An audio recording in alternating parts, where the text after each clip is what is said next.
Femi arrived unannounced, a bag of groceries in hand, hoping to check on Rose and spend some time with her. As he climbed the stairs to her room, he heard muffled laughter from inside. Curious, he knocked on the door.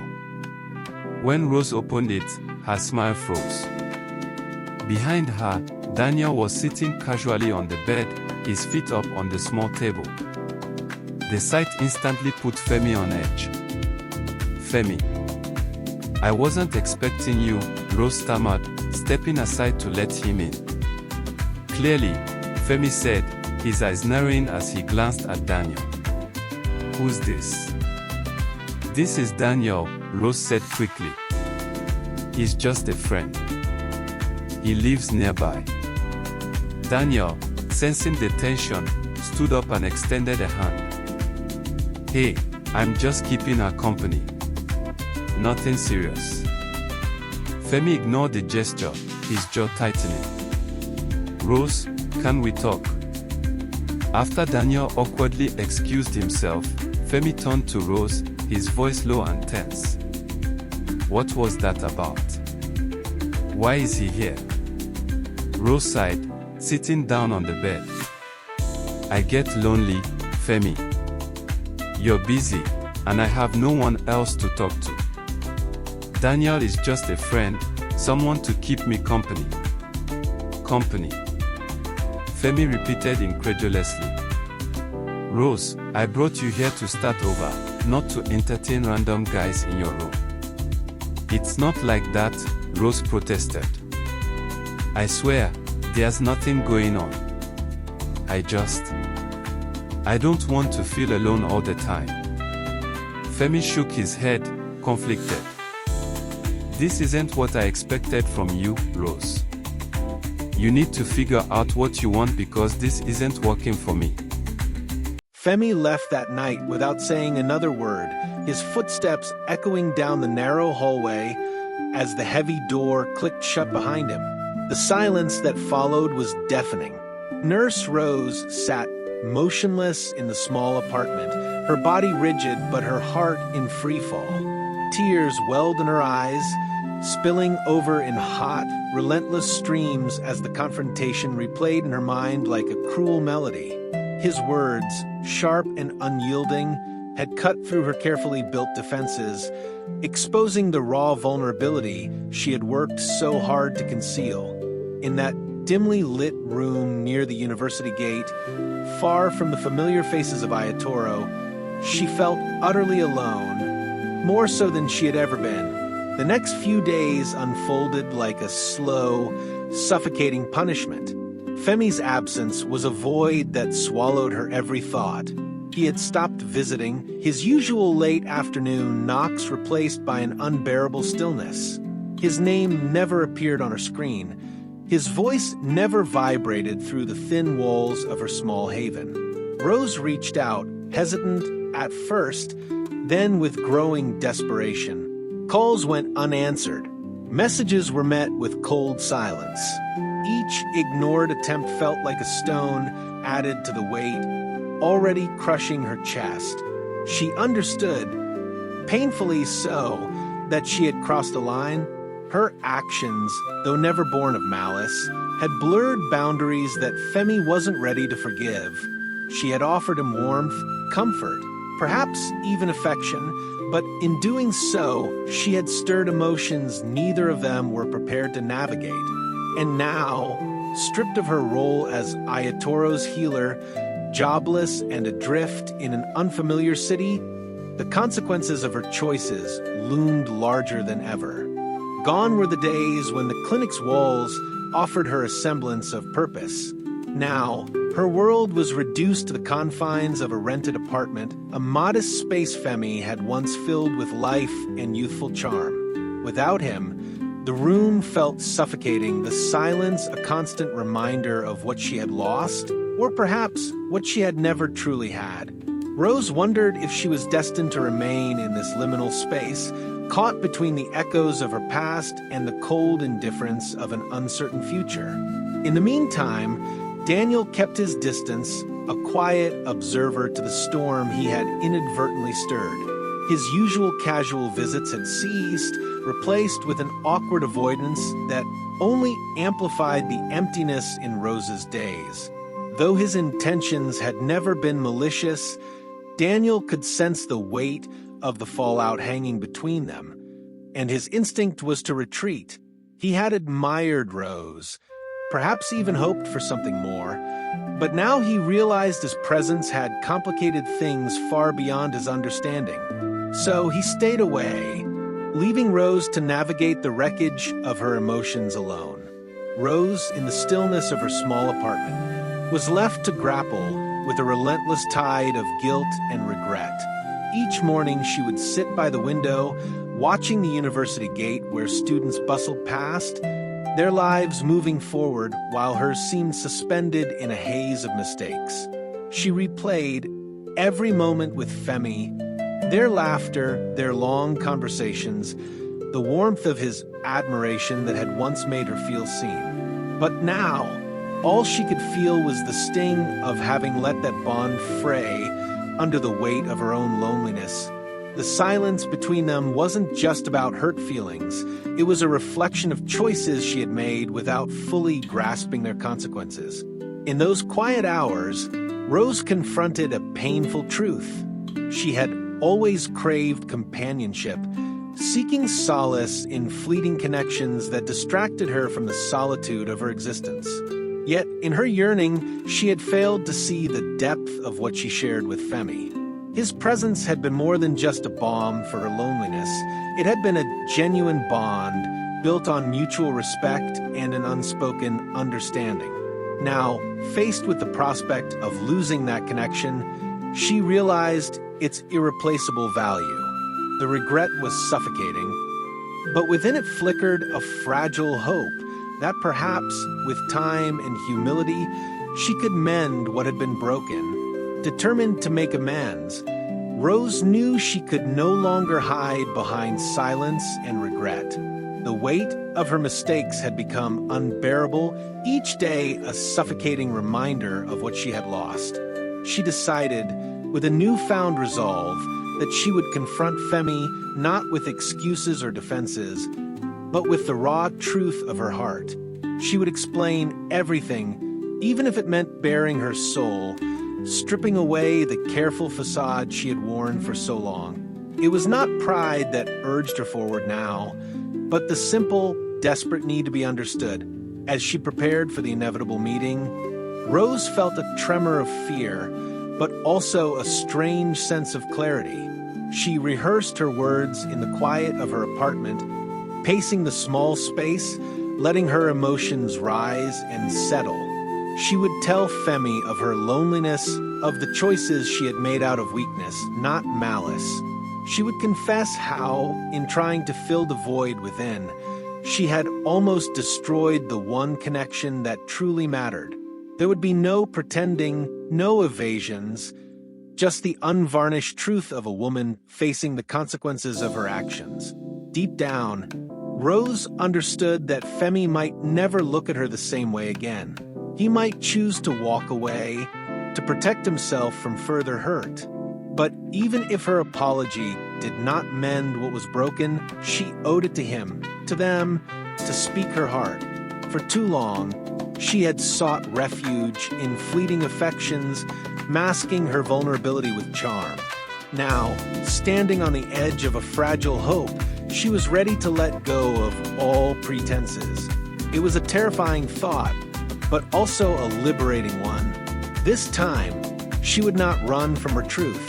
After several sleepless nights, where the walls of her small apartment seemed to close in on her, Rose realized that regret and longing had become her constant companions. The nights were the worst, silent, oppressive, filled with echoes of Femi's laughter and the biting chill of his absence. She would lie awake, staring at the ceiling, haunted by the weight of unspoken apologies and the growing fear that she had ruined something precious. Each passing moment sharpened her understanding. She had not only hurt Femi, but also betrayed a part of herself she thought she had outgrown. The part that yearned for genuine connection, It was in this restless turmoil that Rose found her resolve. Enough of avoidance, enough of pride. The burden of unexpressed remorse had become too heavy to bear. So, on a morning draped in the soft light of early dawn, she gathered her thoughts and began the slow walk toward Femi's quarters. I hope you are enjoying the story. Please, don't forget to like, subscribe, and turn on the notification bell so that you will be notified anytime I upload new video. Now let's continue the story. Every step was deliberate, as if each one shed a layer of her pride, bringing her closer to the vulnerability she had long resisted. She rehearsed her words in her mind, not as a performance, but as a promise to herself, to be honest, to be humble, to let him see the woman beneath the carefully guarded exterior. The path to Femi's place felt longer than usual, each familiar landmark stirring memories of their better days. The quiet banter, the shared dreams, the moments of simple companionship that had once felt so effortless. Now, as she approached his door, her heart pounded with a mix of dread and hope. This was not just about seeking forgiveness. It was about reclaiming a friendship, a bond that had been sullied by her own missteps. With a deep breath, Rose straightened her posture, not out of defiance, but as a silent reminder of her determination. She was not here to justify herself, but to bare her heart. And in that moment, the distance between regret and redemption seemed just a knock away. But as she approached the door, a sudden hush seemed to fall over the world, except for the sound of muffled laughter trickling out from within. It was a soft, intimate sound, the kind that once belonged to her memories with Femi. Each delicate ripple of those voices was like a dagger slicing through her resolve, quickening her breath. Her hand trembled as she reached for the door, the weight of hesitation bearing down on her. Yet curiosity, no, hope, urged her forward. Gently, almost as if she didn't want to know what lay beyond, she pushed the door open. And there it was. Reality struck her with a brutality words could never soften. On the modest bed, tangled in an embrace that spoke volumes of comfort and familiarity, was Femi. His arm was curled protectively around Cynthia, her laughter still hanging in the air as if mocking Rose's foolish hopes. Time seemed to suspend itself. Rose stood frozen, her breath caught between her ribs, her heart pounding so violently it drowned out every other sound. The room, once a place of shared stories and tender dreams, now felt like a stranger's domain, a scene where she no longer belonged. Frozen at the doorway, Rose stared in disbelief, the sight before her searing into her memory like fire.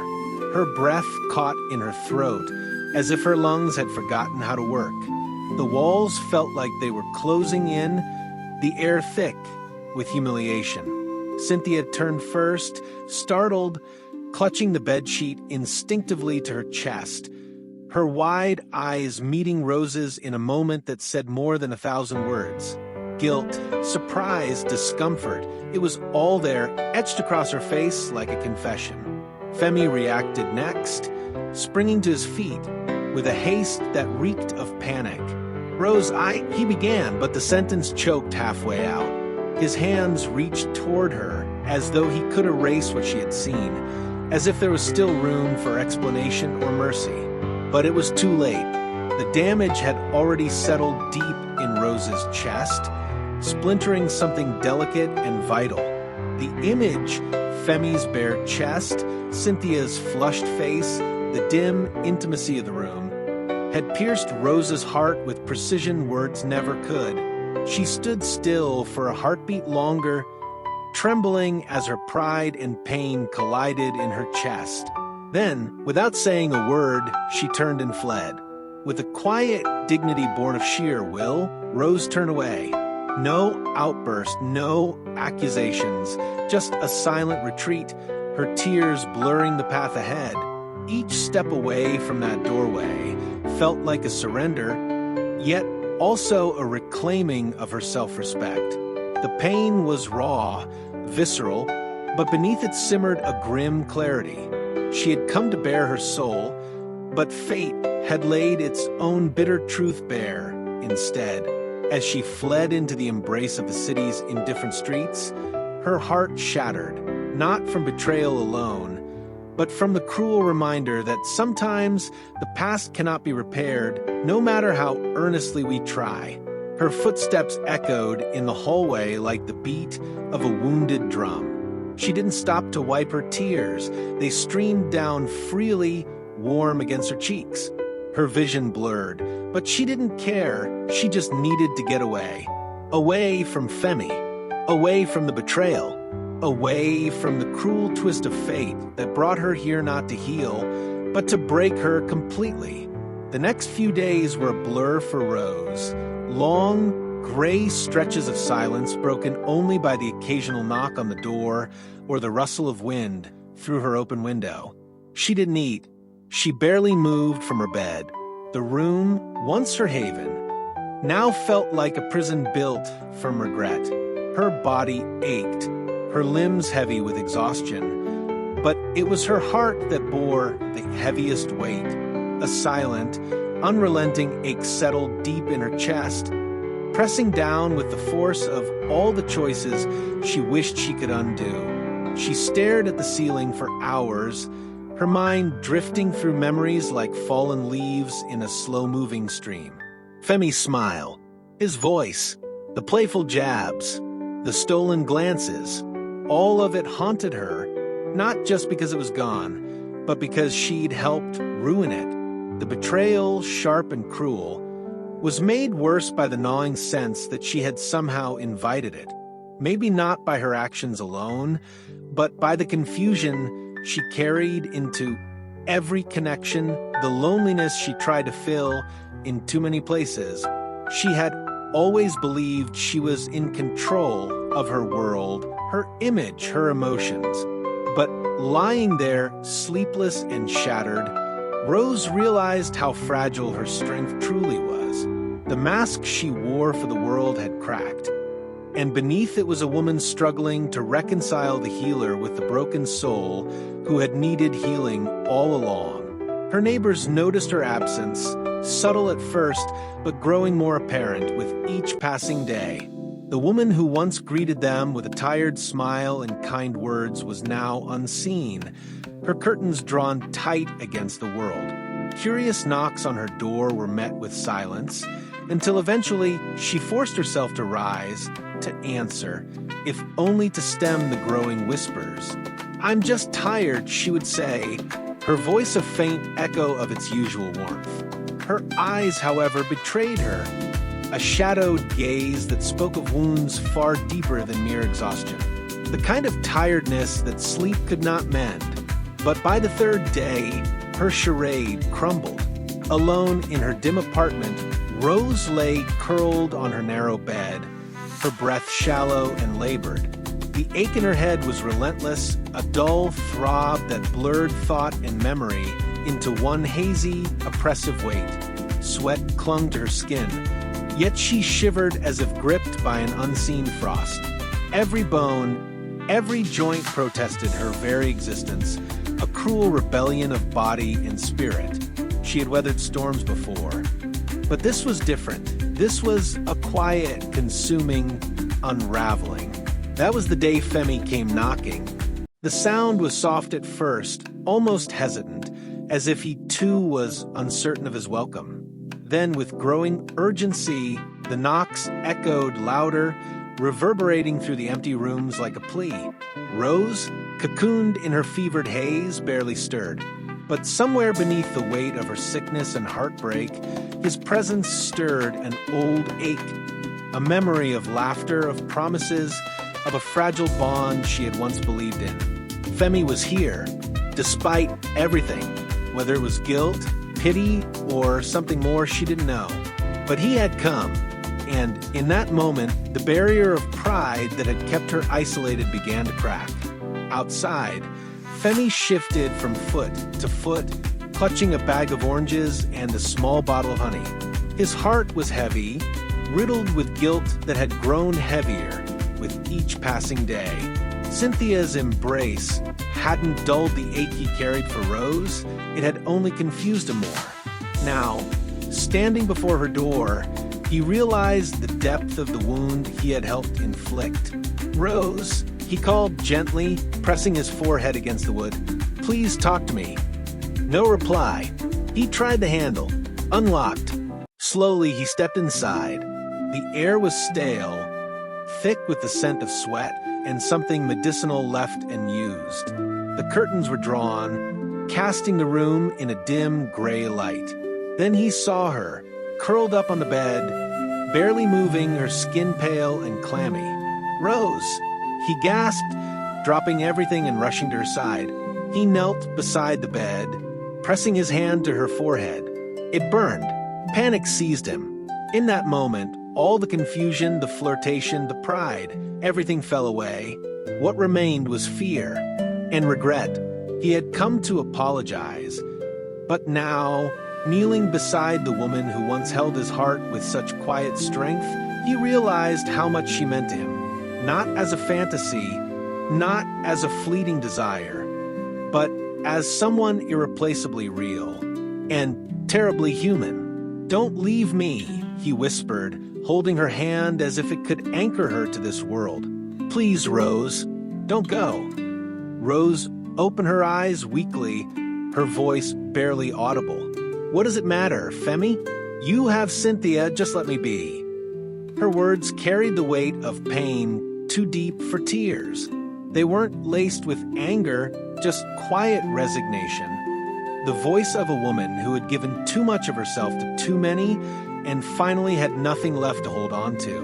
Her eyes, usually sharp with wit and warmth, now seemed dulled, clouded with heartbreak and fever. She turned her face slightly, as if even the sight of him hurt more than the sickness ravaging her body. No, don't talk like that," Femi said, kneeling by her bed. His voice trembled, guilt catching in his throat like a thorn. He touched her forehead. It was burning alarmingly so. The heat radiated through his palm and straight into his chest, igniting a panic he hadn't known he was capable of feeling. "You're not well," he whispered, as if admitting it might ease the truth. His fingers brushed a damp curl from her forehead with surprising tenderness, the gesture so gentle it betrayed the storm churning inside him. "I didn't mean for any of this," he continued, his voice cracking. "I was angry, confused. I let you down when I should have stood by you." His eyes searched her face for a flicker of belief, for a sign that his words could still matter. But Rose only closed her eyes again, tears slipping down the curve of her cheek, silent and slow. Femi took her hand and held it tightly between his. "You're not alone," he said fiercely, more to himself than to her. "I'm here now. I'm not going anywhere." "I'm just tired," she whispered. "Tired of everything. Tired of being alone." Her voice cracked under the weight of her confession, barely louder than the rain beginning to tap against the window pane. Her eyes remained closed, as if each word cost her strength she no longer had. Years of being strong, of hiding pain behind smiles and laughter, of giving pieces of herself to those who needed her, without ever asking who would be there for her, had drained her. Now, lying weak and wounded, she finally let the truth slip through the cracks. Femi sat beside her, his voice gentler now, as though afraid that anything louder might shatter her completely. "I didn't plan for you to see that," he began, his fingers nervously twisting together. "I didn't even know how I got there with Cynthia. Maybe I was angry. Maybe I was weak." He paused, drawing in a shaky breath as he stared at the frail woman before him, the same woman who had once held his dreams in her eyes. "But Rose, you matter to me. You always have." He leaned forward, his hand covering hers, not demanding forgiveness, but simply seeking closeness. "You were the one who believed in me when I didn't even know what I was doing. You were more than just the woman everyone whispers about. You saw me, Rose, and I was too stupid to see you when it counted." His voice broke then, the guilt catching up to the affection. "I don't care what happened anymore. I just want you back. Whole, smiling, alive." Tears slipped from the corner of Rose's eyes, warm trails etching silent grief into her pale cheeks. She didn't wipe them away. She didn't have the strength to pretend anymore. Her voice trembled, raw and honest, as she asked, "Then why did it hurt so much?" The room fell still with the weight of her question, a question that held every ache, every sleepless night, every smile she forced through the ache of longing and confusion. Femi held her hand tighter, not just out of comfort, but as if anchoring himself to her pain. "Because love hurts when it's real," he murmured, his eyes glistening now too. "Because I was foolish enough to think I could push you away without consequence. But I see it now. I see you, Rose, not just the nurse, not just the woman with complicated choices, but the heart beneath it all. I'm sorry." He lowered his head, kissing her fingers gently, reverently. "Let's stop hurting each other. Let's start again. No more secrets, no more mistakes," he said, voice thick with emotion. "Let's be the truth we kept hiding behind the chaos. Let's try, just try, to heal." And in the silence that followed, her tears didn't just speak of pain anymore. They spoke of the fragile hope she thought she'd lost forever. She didn't reply, but her grip on his hand tightened, trembling fingers wrapping around his like a vine reaching for something steady after a storm. It was more than an answer. It was a confession in silence, a plea not to be left behind again. Her eyes fluttered closed, not in retreat, but in surrender, to the moment, to the warmth returning slowly where numbness had lived. Her chest rose with a soft, shaky breath, as if trying to believe that healing was possible, even after the wounds had cut so deep. Femi felt the shift, not the triumph of forgiveness, but the fragile first step toward it. His thumb brushed the back of her hand gently, reverently, as if cradling a broken bird too scared to fly again. It was a silent agreement, one forged in the heart of pain, tempered by regret, but laced with a sliver of hope. A hope that maybe, just maybe, they could learn how to love without breaking each other first. As Rose slowly recovered, she began to reflect deeply on her life, far beyond the betrayals, the fleeting affections, and the whispers that clung to her name like dust in the wind. Lying beneath the faded mosquito netting in her room, listening to the distant sounds of village life continue without her, she realized how hollow it felt to define herself through the attention of others. The warmth she had sought from men, Tun's boyish admiration, Deiji's quiet devotion, Femi's fiery passion, none had filled the void. They were moments, not anchors. She had mistaken their presence for purpose, their flattery for value. I hope you are enjoying the story. Please, don't forget to like, subscribe, and turn on the notification bell so that you will be notified anytime I upload new video. Now let's continue the story. The long silences of her convalescence became mirrors, reflecting not only her mistakes, but the woman buried beneath them. A woman who once entered Ayatoro with dreams of changing lives through her healing hands.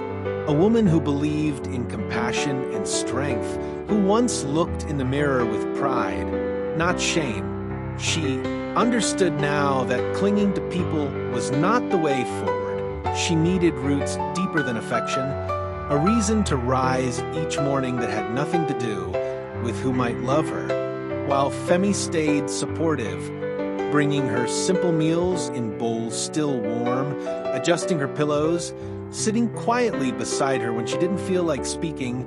Rose knew that recovery was not only of the body, but of the spirit. His presence was kind, yes, and perhaps even redemptive in its own way. But it would not be her salvation. That burden, that gift had to come from within. She knew she had to rebuild from the inside out, not for Femi or for the village that watched her every move, but for herself, for the girl who once believed she could do good in a broken world, and the woman who still could. One afternoon, with a shawl loosely draped around her shoulders and a notebook tucked under her arm, Rose made her way through the dusty paths that led beyond the familiar outskirts of Ayatoro to a modest community clinic nestled near the university gate. The building was small, almost forgotten by time, with faded paint peeling from its walls and a rickety bench outside where a mother cradled her coughing child. Still, there was a sense of quiet resilience in the air, a place still trying, despite limited means, to hold its people together. Inside, she introduced herself with calm humility, explaining her background, her years of service, and her desire to begin again, not as a nurse with a tainted name, but as a woman who had made mistakes and was ready to make amends through service. Matron Beatrice, a dignified elderly woman with silver-threaded hair and a presence that silenced rooms without effort, listened intently. Her gaze was steady, wise, the kind that had seen too many come and go, the kind that could measure the weight of a soul with a glance. We're short-staffed, and we can always use skilled hands, Matron Beatrice said after a pause. Her voice held no judgment, only a quiet strength and a cautious hope. But more importantly, we need hearts that are willing. In that moment, something settled in Rose. Not quite forgiveness, but the invitation to earn it. The walls of her past, though not forgotten, no longer seemed so tall. She wasn't just being given a chance to work again. She was being offered something rarer. The opportunity to heal others while healing herself. It wasn't a high-paying job, not by any stretch. The clinic ran on donations and goodwill, its medicine cabinets half-stocked, its power supply unreliable, and its patient load overwhelming. But none of that mattered to Rose. For the first time in a long while, she felt grounded, not by admiration or desire, but by purpose. The air was thick with need, and her hands were once again instruments of healing. She changed bandages, soothed crying infants, and counseled worried mothers with the calm assurance of someone who had once lost her way and found the courage to return. She worked long hours, often skipping meals and resting only when the last patient had left. But it didn't feel like punishment, it felt like redemption. Every touch, every whispered reassurance, every life steadied under her care reminded her of who she truly was beneath the layers of scandal and sorrow. She was a healer, a woman of mercy, a woman of skill, and in the quiet gratitude of the people she served, she began to remember the beauty of a life built not on being wanted, but on being needed. With each passing day, her confidence returned, not as the mask she once wore to please the world, but as a steady internal flame. She walked taller, smiled easier, laughed with sincerity, and in the mirror, she began to recognize the woman staring back, not flawless, but full, not unscarred, but whole, in giving herself back to the work that first called her. Rose was not just reclaiming her profession, she was reclaiming herself. Her sense of identity no longer floated on the surface of who loved her, but was anchored deep in the quiet joy of knowing what she was meant to do. With her new job and a renewed spirit, Rose and Femi began the slow, tender work of mending what had once been so fragile and fractured between them.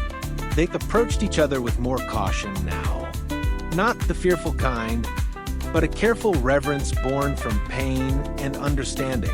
Their weekend meetings became small sanctuaries of peace in the midst of busy lives.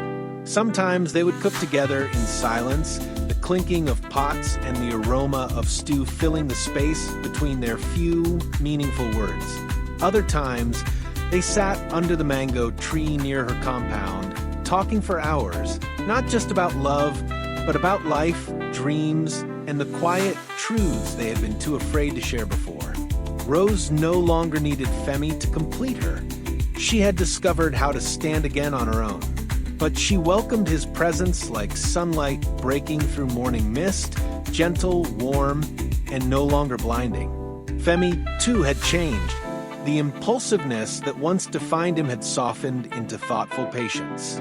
He didn't push, didn't pry. He simply showed up, consistently and kindly, allowing Rose the space to breathe, while reminding her she wasn't alone. They even dared to talk about the future, not in sweeping declarations, but in simple hopes. A home with a small garden, work that mattered, a life built not on passion alone, but on steady, enduring love.